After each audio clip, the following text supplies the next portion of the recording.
ഈ വീഡിയോ നമ്മൾ ഇൻസൈറ്റ്സ് മലയാളത്തിൽ പറഞ്ഞ വീഡിയോയുടെ കണ്ടിന്യൂവേഷനാണ്. ഇപ്പം നിലവിൽ ഇറാൻ അമേരിക്ക വിഷയങ്ങളിൽ ഉണ്ടായിരിക്കുന്ന ഡെവലപ്മെൻറ്റ്സ്. ഇത് ഇസ്രായേൽ ലെബനാനിൽ ഒരു ആക്രമണം നടത്തിയിട്ടുണ്ട്. ഒരു പ്രിസൈസ് അറ്റാക്കാണ്. സീസ് ഫയർ നിലനിൽക്കുന്ന പശ്ചാത്തലത്തിലും ആക്രമണങ്ങൾ തുടരുന്നു എന്നുള്ളതാണ് മനസ്സിലാക്കേണ്ടത്. അപ്പോൾ അതുകൊണ്ട് ഹെസ്ബുള്ള പറഞ്ഞിരിക്കുന്നത് നമ്മൾ എന്തുകൊണ്ട് ഇങ്ങനത്തെ ഒരു സീസ് ഫയർ, ഫ്രജൈൽ ആയിട്ടുള്ള ഒരു സീസ് ഫയർ കണ്ടിന്യൂ ചെയ്യണം, ഫുൾ ഫ്ലഡ്ജ് ആയിട്ടുള്ള യുദ്ധത്തിലേക്ക് തന്നെ മുന്നോട്ട് പോകാം എന്നുള്ള നിലപാടാണ് ഇപ്പം ഹെസ്ബുള്ള മുന്നോട്ട് വെച്ചിരിക്കുന്നത്. നയീം കാസിം എന്ന് പറഞ്ഞ ഹെസ്ബുള്ളയുടെ ലീഡർ, നിലവിലുള്ള ലീഡർ, അതായത് നസ്രുള്ളയുടെ സ്ഥാനത്തിലിരിക്കുന്ന വ്യക്തി പറഞ്ഞിരിക്കുന്ന കാര്യം എന്ന് പറഞ്ഞാൽ ഞങ്ങൾ ലാസ്റ്റ് ബ്രത്ത് വരെ ഞങ്ങൾ പോരാടും, ആക്രമണം നടത്തും, ഇസ്രായേലിനെതിരെയുള്ള നിലപാടുകൾ തന്നെയായിരിക്കും ഞങ്ങൾക്കുള്ളത് എന്ന് വളരെ വ്യക്തമായിട്ട് സ്റ്റേറ്റ്മെന്റ് പറഞ്ഞിട്ടുണ്ട്. അണികളെ എപ്പോഴും പ്രചോദിപ്പിക്കുന്ന രീതിയിലാണ് പുള്ളിക്കാരൻ്റെ സ്പീച്ച്. ഇനി ഞാൻ മലയാളത്തിൽ നമ്മുടെ മെയിൻ ചാനലിൽ ലാസ്റ്റ് പബ്ലിഷ് ചെയ്തിരിക്കുന്ന വീഡിയോയുടെ തുടർച്ചയാണ് ഇത് എന്ന് പറയാനുള്ള കാരണം എന്താണെന്ന് പറഞ്ഞാൽ ഇസ്മായിൽ ഖാനി ഇറാഖ് സന്ദർശനം നടത്തുന്നു. ബാഗ്ദാദിൽ വെച്ചിട്ട് ഒരു മീറ്റിംഗ് സംഘടിപ്പിച്ചിട്ടുണ്ട് എന്ന് ഞാൻ പറഞ്ഞിട്ടുണ്ടായിരുന്നു. വലിയ ഒരു സംഘം പാകിസ്ഥാനിലേക്ക് എങ്ങനെയാണോ വന്നത് അതേപോലെ ഒരു 10-70 പേര് അടങ്ങുന്ന ഒരു സംഘം IRGC ടീമുകളുമായിട്ടാണ് ഇറാഖിലേക്ക്, ബാഗ്ദാദിലേക്ക് എത്തിയത്. അപ്പോൾ അവിടെ പ്രത്യേകിച്ച് നമ്മൾ നോക്കേണ്ടത്, ബാഗ്ദാദിൽ ഇപ്പം നിലവിൽ ഒരു ഭരണമാറ്റം സംഭവിച്ചിട്ടുണ്ട്. അപ്പോൾ ഇതിനു മുമ്പ് സുഡാനി ആയിരുന്നു അവിടുത്തെ പ്രൈം മിനിസ്റ്റർ. പക്ഷേ പ്രൈം മിനിസ്റ്റർ മാറി, പുതിയ പ്രൈം മിനിസ്റ്ററാണ് അവിടെ ചുമതലയിലുള്ളത്. ഇലക്ഷൻ നടത്തി ജനഹിതമനുസരിച്ച് ജനങ്ങളുടെ വോട്ടെടുപ്പിലൂടെ പുതിയ പ്രൈം മിനിസ്റ്റർ നൂരി അൽ മാൽക്കിയാണ് ഇപ്പോൾ അവിടുത്തെ പ്രധാനമന്ത്രി. ഈ നൂരി അൽ മാൽക്കി വളരെ തീവ്ര നിലപാടുള്ള വ്യക്തിയാണ്. ഇയാൾ ഇറാൻ ഒറിജിനാണ്. അപ്പം അങ്ങനെ ഇറാൻ ഒറിജിനായിട്ടുള്ള ഒരു വ്യക്തി അവിടെ തലപ്പത്ത് വരുമ്പോൾ ഇറാന് അനുകൂലമായിട്ടുള്ള നിലപാടുകൾ എടുക്കുമോ എന്ന് ചോദിച്ചു കഴിഞ്ഞാൽ എടുക്കും. അപ്പോൾ ഇപ്പം നിലവിൽ സംഭവിച്ചിരിക്കുന്നത്, ഈ ചർച്ചയെ തുടർന്ന് ഇറാന് പൂർണ്ണ പിന്തുണ നൽകിക്കൊണ്ടുള്ള പ്രസ്താവനയാണ് ഇറാഖ് പുറപ്പെടുവിച്ചിരിക്കുന്നത്. അതായത് ഇറാഖ് ഈ യുദ്ധത്തിൽ, അമേരിക്കയുമായിട്ടുള്ള ഈ കോൺഫ്ലിക്റ്റിൽ ഇറാനൊപ്പം പൂർണ്ണമായിട്ട് നിലകൊള്ളുന്നതായിട്ടുള്ള സ്റ്റേറ്റ്മെന്റ് ആണ് ഇപ്പോൾ പുറത്തു വന്നുകൊണ്ടിരിക്കുന്നത്. ഇപ്പൊ ഈ ചർച്ചയുടെ പ്രധാനപ്പെട്ട ലക്ഷ്യം എന്താണെന്ന് പറഞ്ഞാൽ, ഈ 40 ദിവസം യുദ്ധം നടന്ന സമയത്ത് തന്നെ ഇറാഖിന്റെ ബോർഡറിൽ ഈ കുർദ് സേനകളെ കൃത്യമായിട്ട് ഇറാന്റെ ഉള്ളിലേക്ക് കടത്തി വിടാതിരിക്കാൻ ഇറാഖ് കൃത്യമായിട്ടുള്ള സ്ട്രാറ്റജി ഉപയോഗിച്ചു എന്നുള്ള വാർത്തയാണ് ഇപ്പോൾ പുറത്തു വരുന്നത്. അപ്പൊ അതായത് ഒരു ലോക്കൽ പ്രൊട്ടസ്റ്റ് നടത്താൻ വേണ്ടിയിട്ട് ഇറാന്റെ ഉള്ളില് സകല തന്ത്രങ്ങളും നോക്കിയിട്ടും നടന്നില്ല. അപ്പൊ അതിന് പ്രധാനപ്പെട്ട ഒരു മാർഗമായിട്ട് കരുതിയിരുന്നതാണ് ഈ കുർദ് സേനകളെ അകത്തോട്ട് കയറ്റി വിടുക എന്നുള്ളത്, അവർക്ക് ആയുധം കൊടുത്ത് അവരെ കയറ്റി വിടുക എന്നുള്ളത്. അപ്പം ആ പ്രവൃത്തിയെ കൃത്യമായിട്ട് തടഞ്ഞു നിർത്തിയതിന് ഇറാഖിന്റെ പങ്ക് വളരെ വലുതാണെന്നുള്ള വാർത്തയാണ് ഇപ്പൊ പുറത്തു വന്നുകൊണ്ടിരിക്കുന്നത്. അപ്പൊ അതായത് കൃത്യമായിട്ട് ഇറാഖ് ബോർഡറിൽ ഈ ഇറാഖ് സേന അവരുടെ ട്രൂപ്പിനെ വിന്യസിച്ച്, അതേപോലെ ഇറാന്റെ പ്രോക്സി ഗ്രൂപ്പുകൾ ഉണ്ടല്ലോ, ഒരു 64 പ്രോക്സി ഗ്രൂപ്പുകളുണ്ട് ഇറാഖിന്റെ ഉള്ളിൽ, ഇറാനെ അനുകൂലിക്കുന്ന പ്രോക്സി ഗ്രൂപ്പുകൾ. അപ്പൊ അവരുടെയും സപ്പോർട്ടോട് കൂടി ഇപ്പൊ നിലവിൽ കാര്യങ്ങൾ വളരെ വ്യക്തമാണ്, പിക്ചർ വളരെ ക്ലിയർ ആണ്. ഇറാഖും ഈ ഇറാന്റെ സപ്പോർട്ടീവായിട്ടുള്ള ഈ 64 പ്രോക്സി ഗ്രൂപ്പുകളും ഒറ്റ കക്ഷി, അവർ രണ്ടുപേരും ഒരു കൂട്ടരാണ്. അവരെ പ്രത്യേകിച്ച് കുർദുകളെയും അതുപോലെ തന്നെ ഈ അമേരിക്കൻ സേനകളെയും എതിർക്കുന്നു എന്നുള്ളതാണ് നമ്മൾ മനസ്സിലാക്കേണ്ടത്. അപ്പൊ ഇവിടെ അമേരിക്കൻ സേനയും കുർദുകളും ഒരു ടീം, ഇറാഖിന്റെ ഭരണകൂടം, ഇറാഖിന്റെ ആർമി, അതുപോലെ തന്നെ അത് കൂടാതെ കുറെ ISI മിലീഷ്യ ഗ്രൂപ്പുകളുണ്ട്. അതിന് പുറമെ ഇറാൻ അനുകൂല മിലീഷ്യ ഗ്രൂപ്പുകൾ, ഇവരെല്ലാം ഒരു ടീം. ഇങ്ങനെ 2 ടീമായിട്ട് ഇപ്പം കൃത്യമായിട്ടുള്ള ഒരു ചേരിതിരിവ് അവിടെ സംഭവിച്ചിട്ടുണ്ട്. അപ്പൊ ഇതിന് മുമ്പ് ഇൻഡയറക്റ്റ് ആയിട്ട് ഉണ്ടായിരുന്നു, ഇപ്പൊ പ്രത്യക്ഷത്തിൽ അത് വെളിപ്പെട്ട് തുടങ്ങി എന്നുള്ളതാണ് മനസ്സിലാക്കേണ്ടത്. അത് ഈ ചർച്ച കൊണ്ട് കൃത്യമായിട്ട് ലോകത്തിന് മനസ്സിലാക്കി കൊടുത്തിട്ടുണ്ട്. ഈ ചർച്ച കഴിഞ്ഞപ്പോൾ നൂറി അൽ മാൽക്കി, ഇറാഖിന്റെ പ്രൈം മിനിസ്റ്ററും അതുപോലെ ഇസ്മായിൽ ഖാനിയും, ഇവർ രണ്ടുപേരും കൂടി നടത്തിയ ചർച്ചയിൽ ഇപ്പൊ അത് കൃത്യമായിട്ട് കാര്യങ്ങൾ നെല്ലും പതിരും തിരിഞ്ഞു വന്നിട്ടുണ്ട്. ഒരു സൈഡിൽ കുറച്ച് രാജ്യങ്ങളെല്ലാം തന്നെ വീണ്ടും ചർച്ചകൾ നടത്തണം, വീണ്ടും നെഗോസിയേഷനിലേക്ക് പോകണം, യുദ്ധം വേണ്ട എന്നുള്ള തീരുമാനങ്ങൾ എടുക്കുമ്പോൾ, മറ്റൊരു സൈഡിൽ യുദ്ധം വേണം, അടിച്ചൊതുക്കണം, അടിച്ച് തീർക്കണം എന്നുള്ള രീതിയിലുള്ള സ്റ്റേറ്റ്മെന്റുകളൊക്കെ മറ്റൊരു സൈഡിൽ നിന്ന് വരുന്നുണ്ട്.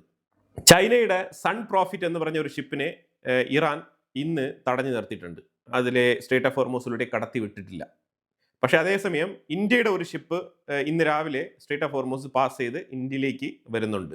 ദേശ് കരീമ എന്ന് പറഞ്ഞ ഇന്ത്യൻ ഷിപ്പാണ് സ്ട്രേറ്റ് ഓഫ് ഹോർമൂസ് കടന്നു വന്നത്. ഒമാൻ തീരത്തൂടെയാണ് കടന്നു വന്നത്. തീർച്ചയായിട്ടും ഇറാന്റെ അടുത്തൂടെയുള്ള ലാരക് ഐലൻഡ് ത്രൂ അല്ല നമ്മൾ വന്നത്. ക്രൂഡ് ഓയിൽ ലോഡുമായിട്ടാണ് ഈ ദേശ് കരീമ എന്ന് പറഞ്ഞ ഷിപ്പ് ഇന്ത്യയിലേക്ക് വന്നുകൊണ്ടിരിക്കുന്നത്. അത് ഒമാൻ ത്രൂ ആണ് ക്രോസ് ചെയ്ത് വന്നുകൊണ്ടിരിക്കുന്നത്. ഇനിയും ഇന്ത്യയുടെ 2 ഷിപ്പുകൾ സ്ട്രേറ്റ് ഓഫ് ഹോർമൂസിന്റെ ഉള്ളിലുണ്ട്. ഇറാന്റെ സ്വരത്തിൽ ഒരു മാറ്റം വേറെ ഒന്നുമില്ല. ഈ എൻറിച്ച്ഡ് യുറേനിയം ഞങ്ങൾ കൈമാറില്ല എന്ന് പറഞ്ഞ സ്റ്റേറ്റ്മെന്റ് വന്നതിനെ തുടർന്ന് ഇറാന്റെ പക്കൽ എൻറിച്ച്ഡ് യുറേനിയം ഉണ്ട് എന്നുള്ളത് ഇൻഡയറക്റ്റ് ആയിട്ടല്ല, ഡയറക്റ്റ് ആയിട്ട് തന്നെ ഇറാൻ കൺഫേം ചെയ്യുന്ന സ്റ്റേറ്റ്മെന്റ് ആയിരുന്നു അത് ഞാൻ ഇതിന് മുമ്പുള്ള വാർത്തയിൽ തന്നെ പറഞ്ഞിട്ടുണ്ടായിരുന്നു.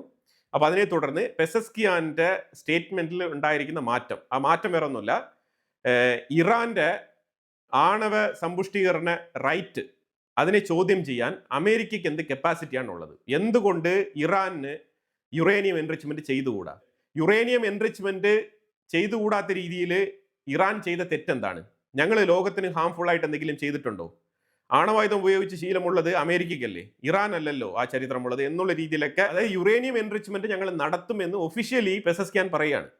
അപ്പൊ ഇതിനുള്ള സമ്മർദ്ദങ്ങളെല്ലാം ഇറാന്റെ ഉള്ളിൽ നിന്നും, അതായത് IRGCയുടെ സൈഡിൽ നിന്നും കൃത്യമായിട്ട് പെസസ്കിയാന്റെ മേളിൽ അടിച്ചേൽപ്പിക്കപ്പെടുന്നുണ്ട്. അതിനനുസരിച്ചുള്ള സ്റ്റേറ്റ്മെന്റുകളാണ് ഇപ്പോൾ പുറത്തു വന്നുകൊണ്ടിരിക്കുന്നത്. അപ്പൊ ഇതിനകത്ത് മെയിൻ ആയിട്ട് മനസ്സിലാക്കേണ്ടത് പറഞ്ഞാൽ, ഇറാൻ യുറേനിയം എൻറിച്ച്മെന്റ് ചെയ്യുന്നതും അവര് സിവിൽ പർപ്പസിന് അത് ഉപയോഗിക്കുന്നതും പ്രശ്നമില്ല എന്ന് ആദ്യമേ തന്നെ പറഞ്ഞിട്ടുണ്ട്. അതിന് യാതൊരു കുഴപ്പമില്ല. പക്ഷെ അത് അമേരിക്കയുടെയോ അല്ലെങ്കിൽ ഇന്റർനാഷണൽ ഏജൻസികൾ, IAEA പോലത്തെ ഏജൻസികൾ ഉണ്ടല്ലോ, അവരുടെ നേതൃത്വത്തിലും നടത്തണമെന്നുള്ളതാണ്. പക്ഷെ നിങ്ങൾ ഒളിച്ചും മറച്ചും തുരങ്കങ്ങളുടെ ഉള്ളിലും അതേപോലെ മലയടിവാരങ്ങൾ തുറന്നുകൊണ്ട് അതിൻ്റെ ഉള്ളിലൊക്കെ പോയിട്ട് എൻറിച്ച്മെന്റ് നടത്തുന്നത് എന്തിനാണെന്നുള്ള ചോദ്യത്തിനുള്ള ഉത്തരം ഇറാനാണ് കൊടുക്കേണ്ടത്. ഒളിച്ചും മറച്ചും നിങ്ങൾ ചെയ്യുന്നുവെങ്കിൽ എന്തോ പന്തികേടുണ്ടെന്ന് തന്നെയാണല്ലോ അതിൻ്റെ അർത്ഥം. ഇനി അതിന് പുറമെ പ്രോക്സികൾ, ഇറാൻ എന്തിനാണ് ഇത്രമാത്രം പ്രോക്സികൾ? ഇപ്പൊ ഇതാ ഹൂത്തികൾ അടുത്ത് രംഗത്തേക്ക് ഇറങ്ങാണ്. ബാബൽ മന്ദേബ് എന്ന് പറഞ്ഞ ആ ഒരു ഏരിയ ഇപ്പൊ ബ്ലോക്ക് ചെയ്യാൻ വേണ്ടിയിട്ട് ഇറങ്ങിത്തിരിക്കുകയാണ്. അതായത് Saudi Arabia Yanbu pipe line വഴി റെഡ് സീയിലൂടെ എണ്ണ വിൽപ്പന നടത്തുന്നു എന്നുള്ളത് അറിഞ്ഞുകൊണ്ട് അതും കൂടി തടയാൻ വേണ്ടിയിട്ടുള്ള പുറപ്പാടിലാണ് ഇറാൻ. ഇപ്പൊ നിലവിൽ ഇസ്രായേൽ ഒരു 10 ദിവസത്തെ സീസ് ഫയർ ലെബനാനുമായിട്ട് ഉണ്ടാക്കിയിട്ടുണ്ട്. അപ്പൊ അവിടെ ഒരു ചെറിയൊരു ഗ്യാപ്പ് ഉണ്ട്. ആ ഗ്യാപ്പിലേക്ക് ഹൂത്തികളെ ടാർഗറ്റ് ചെയ്യാൻ വേണ്ടിയിട്ടുള്ള സാധ്യത വളരെ കൂടുതലാണ്. അങ്ങനെ ഹൂത്തികൾ ഒരു അലേർട്ട് പുറപ്പെടുവിച്ചിട്ടുണ്ട്. ഞങ്ങളുടെ മേളിൽ ആക്രമണം നടത്തി കഴിഞ്ഞാൽ ഞങ്ങളും കൂടി രംഗത്തിറങ്ങും, ബാബൽ മന്ദേബ് എന്ന് പറഞ്ഞ ആ ഒരു ട്രേഡ് റൂട്ടും കൂടി ഞങ്ങൾ ക്ലോസ് ചെയ്യും എന്നുള്ള ഭീഷണിയൊക്കെ ഇപ്പം ഹൂത്തികൾ പുറപ്പെടുവിച്ചിട്ടിരിക്കുകയാണ്.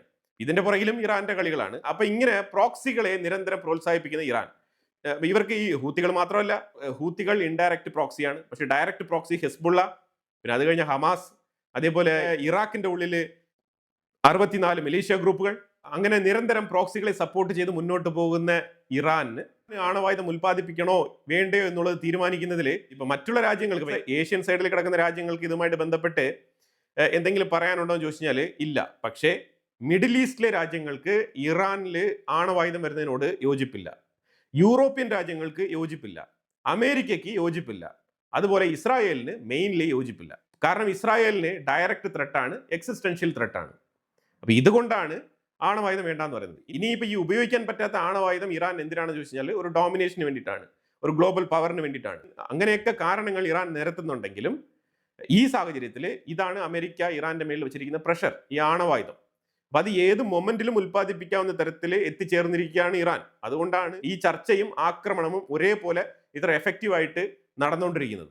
അപ്പൊ അതുകൊണ്ട് ഞങ്ങളുടെ അടുത്ത് യുറേനിയം ഉണ്ട് എന്ന് അക്സെപ്റ്റ് ചെയ്ത സ്ഥിതിക്ക് ഞങ്ങൾക്ക് അതിനുള്ള അവകാശമുണ്ട് എന്നുള്ള പുതിയ വാദവുമായിട്ട് വന്നിരിക്കുകയാണ് ഇറാൻ. ഇത്രയും നാളും ഈ ഒരു സ്റ്റേറ്റ്മെന്റ് പുറത്തു വന്നിട്ടില്ല. ഇപ്പോഴാണ് ആദ്യമായിട്ട് മസൂദ് പെസസ്കിയാൻ ഞങ്ങൾക്കും ആണവായുധം നിർമ്മിക്കാനും യുറേനിയം എൻറിച്ച്മെന്റ് നടത്താനുമുള്ള റൈറ്റ് ഉണ്ട് എന്നുള്ള അവകാശവാദം ഉന്നയിക്കുന്നത് ആദ്യമായിട്ട്.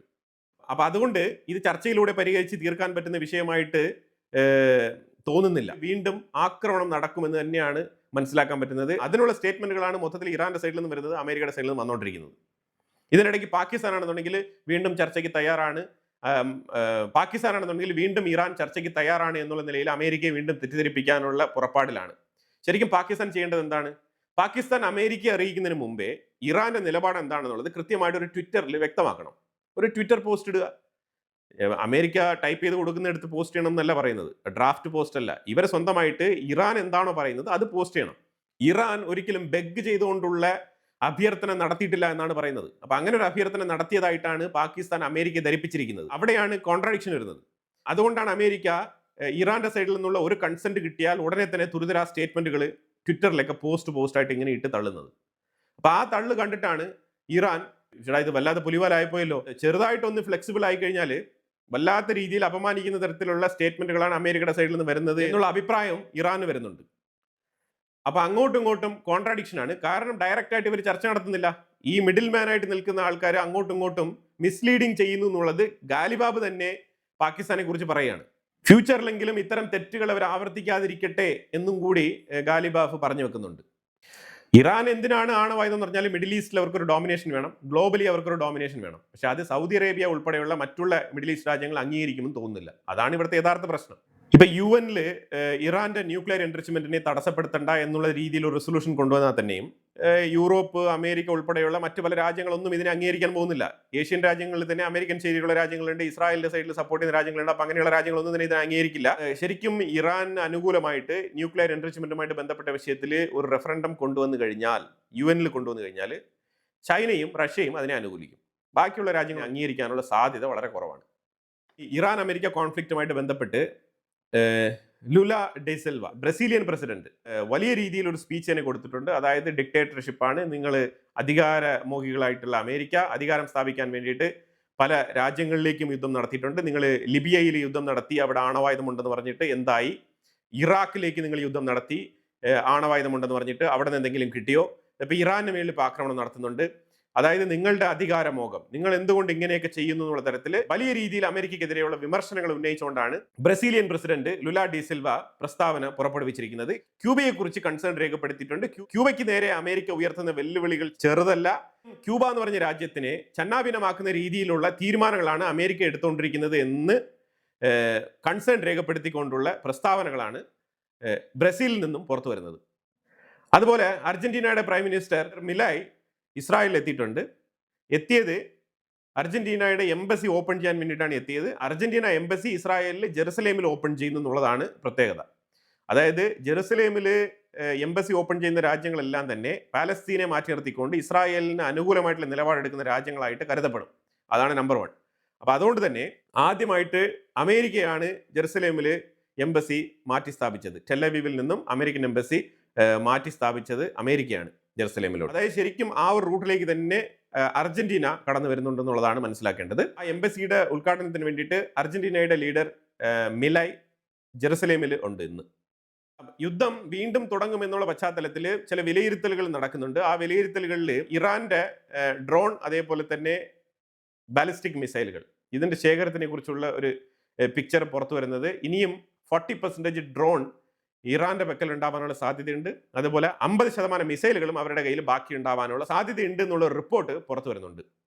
അപ്പൊ അതായത് വൺസ് അഗൈൻ ഒരു 40-50 ദിവസത്തെ യുദ്ധം വീണ്ടും നടക്കാനുള്ള സാധ്യതയുണ്ട്. യുദ്ധം തുടങ്ങിക്കഴിഞ്ഞാൽ അതിനുള്ള കപ്പാസിറ്റി ഇറാനുണ്ട് എന്നുള്ളതാണ് ഈ റിപ്പോർട്ട് വെളിപ്പെടുത്തുന്നത്. അപ്പൊ എന്തായാലും വളരെ നിർണായകമായിട്ടുള്ള വിവരങ്ങളാണ് നമ്മൾ വീഡിയോയിൽ പങ്കുവച്ചത്. ഇതിനെക്കുറിച്ചുള്ള അഭിപ്രായങ്ങൾ കമന്റ് ബോക്സിൽ രേഖപ്പെടുത്തുക. കൂടുതൽ വാർത്തകളുമായിട്ട് അടുത്ത വീഡിയോയിൽ വരാം. Thank you so much.